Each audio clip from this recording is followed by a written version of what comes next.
साल के हर क्वार्टर में बेमिसाल परफॉर्मेंस, फिर भी शेयर प्राइस में आया भारी गिरावट। क्या कारण हो सकता है? पिछले 3 सालों में कंपनी ने अच्छा रेवेन्यू ग्रोथ रजिस्टर किया है हर क्वार्टर में, साथ में इंप्रूवमेंट इन EBITDA परसेंटेज भी। पिछले 2 क्वार्टर्स में पर्टिकुलरली दिसंबर 21 एंड मार्च 22 खास ग्रोथ देखने को मिलता है। दिसंबर 21 में रेवेन्यू ग्रोथ रहा 46% और मार्च 22 में रेवेन्यू ग्रोथ पाया गया करीब 41%। दोनों क्वार्टर्स में देखने को मिला इंप्रूवमेंट इन EBITDA करीब 3.5%।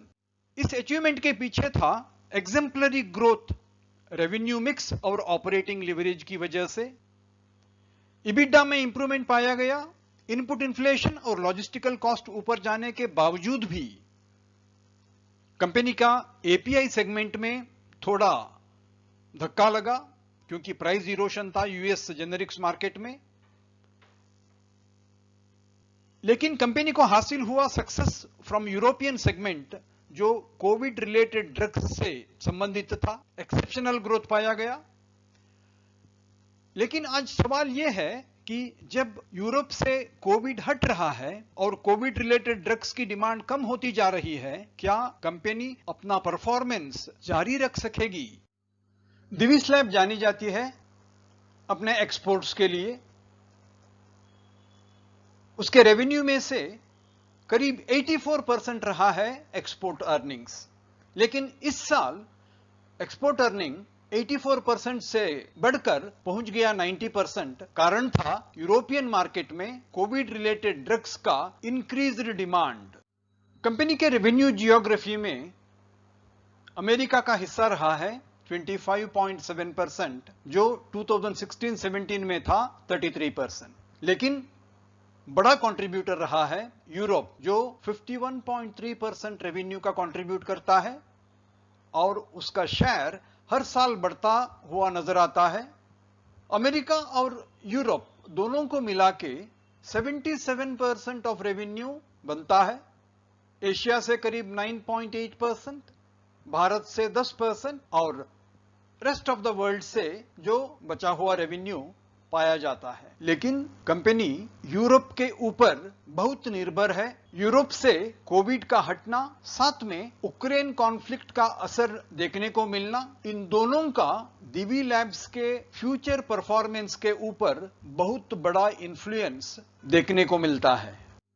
काकीनाडा ग्रीनफील्ड प्रोजेक्ट को लेकर कंपनी के फॉर्च्यून्स के ऊपर बहुत पॉजिटिव चीजें मार्केट में देखने को मिलती हैं। लेकिन असलियत यह है कि पिछले 6 सालों से ये प्रोजेक्ट में कोई इंप्रूवमेंट नहीं है। ये रहा है एक नॉन स्टार्टर। लोकल कम्युनिटीज का रिसेंटमेंट रहा है, एनवायरमेंटल ग्रुप्स का डिमांड रहा है कि इसको रिलोकेट करें। गवर्नमेंट ने टैक्टफुली अपनी चुप्पी नहीं तोड़ी है और उसने अब तक नहीं दिया है कोई अप्रूवल। हो सकता है ये प्रोजेक्ट कैंसिल हो। इसका असर कंपनी के शेयर प्राइस पर जरूर देखने को मिलेगा और ये बन सकता है गिरावट के लिए वन ऑफ द रीजंस।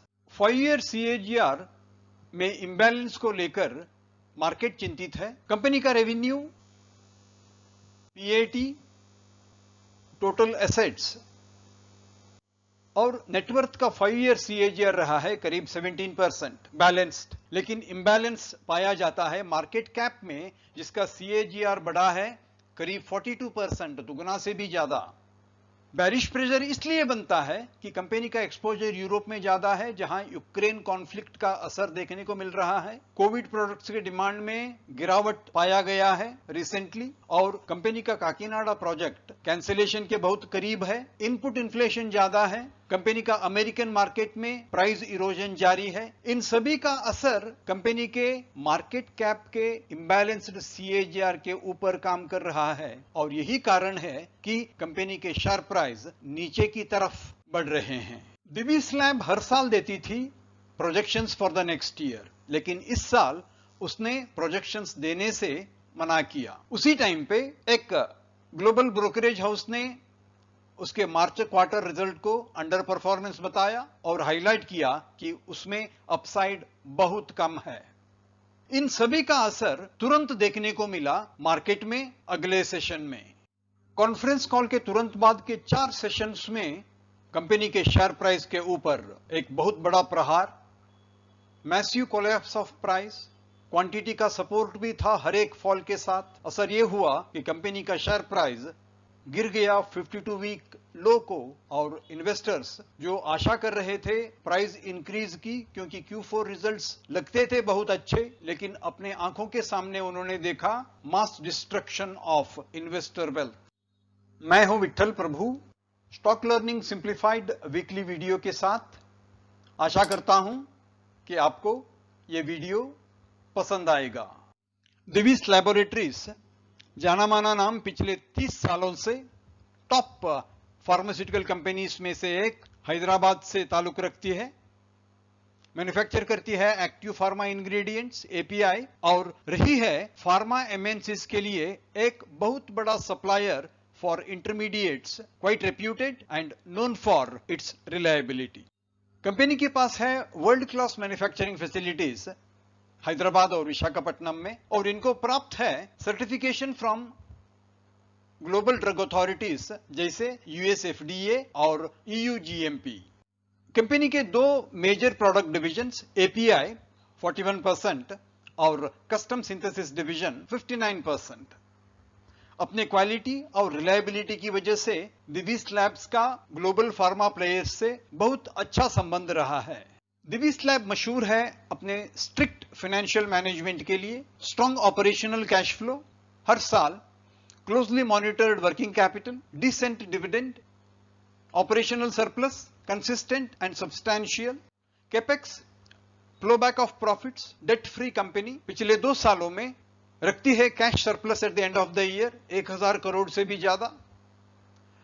अपने रेगुलर और प्लान्ड कैपेक्स की वजह से उन्होंने पाया है self reliance in manufacture of intermediates. उनके प्रोजेक्ट्स रहे हैं डीबॉटलनेकिंग एंड बैकवर्ड इंटीग्रेशन। उनके कैपेसिटीज में फ्लेक्सिबिलिटी इंट्रोड्यूस किया गया है ताकि वो जो भी प्रोडक्ट मिक्स में चेंजेस चाहिए वो उसके लिए पॉजिटिवली रेस्पॉन्ड कर सके। आशा करते हैं दिवीज लैब पर इस प्रेजेंटेशन आपको पसंद आया हो। ऐसे ही वीडियोस आप पा सकते हैं at our info card on stock learning simplified। हमें इंतजार है आपके लाइक्स, शेयर्स और कमेंट्स का। अगर आप इस चैनल के लिए नए हैं तो कृपया सब्सक्राइब करें और प्रेस करें बेल आइकॉन, ताकि आपको हमारे आने वाले वीडियोस के इंटीमेशन टाइम पे पहुंचे। आपके वैल्यूएबल टाइम, सपोर्ट और काइंड इंटरेस्ट के लिए बहुत बहुत धन्यवाद। इस वीडियो का पर्पस सिर्फ इंफॉर्मेशन, एजुकेशन और अवेयरनेस है। इसका किसी सॉलिसिटेशन और रिकमेंडेशन टू बाय, सेल और होल्ड सिक्योरिटी से संबंध नहीं है। आपके जरूरत के मुताबिक कृपया कॉम्पिटेंट प्रोफेशनल एडवाइस हमेशा ले लें।